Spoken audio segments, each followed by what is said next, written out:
ទី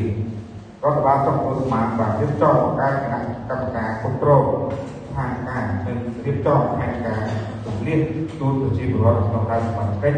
ដែលមានសមត្ថភាពដូចខាងក្រោម 1. លោកសុខធរមអភិបាលស្រុកប្រធានទូកាប់រូប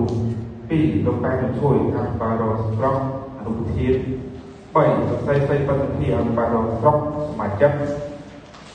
4. លោកអាសំហានអភិបាលរដ្ឋស្រុកសមាជិក 5. លោកសុយសុធេអភិបាលរដ្ឋស្រុកសមាជិក 6. លោកអាស៊ីអភិបាលរដ្ឋស្រុកសមាជិក 7. លោកស្រីរិទ្ធពុធាអភិបាលរដ្ឋស្រុកសមាជិក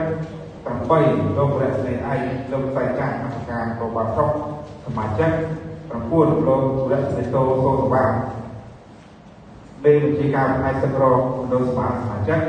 10. លោករស្មីឯកលោកពិរោធមេបញ្ជាការប្រឆាំងកងរបស់ស្រុកសមាជិក ហើយលេខមេគុកទីប្រសោសមាជិក